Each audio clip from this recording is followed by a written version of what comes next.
મંદિર અને પંચમુખી હનુમાન સરનાળા રોડ ઉપર અહીંયા શ્રાવણ મહિનામાં અવારનવાર ભગવાનની રંગોળી, ભગવાનની પૂજા જોરદાર કરવામાં આવે છે અને ભક્તજનોની ભીડ ખૂબ જ લાગે છે.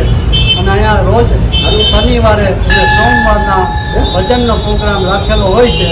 શ્રદ્ધાળુ અપરંપાર આવે છે. અહીંયા ટ્રાફિક એટલો હોય છે. 3 જાતની પ્રસાદી અને ધૂન ભજનનો બધો પ્રોગ્રામ દર સોમવારે દર શનિવારે રાખવામાં આવે છે. અને આ મંદિરની પ્રખ્યાત વિશેષતા એ છે કે દાદાના દર્શન કરવા બહુ જરૂરી છે.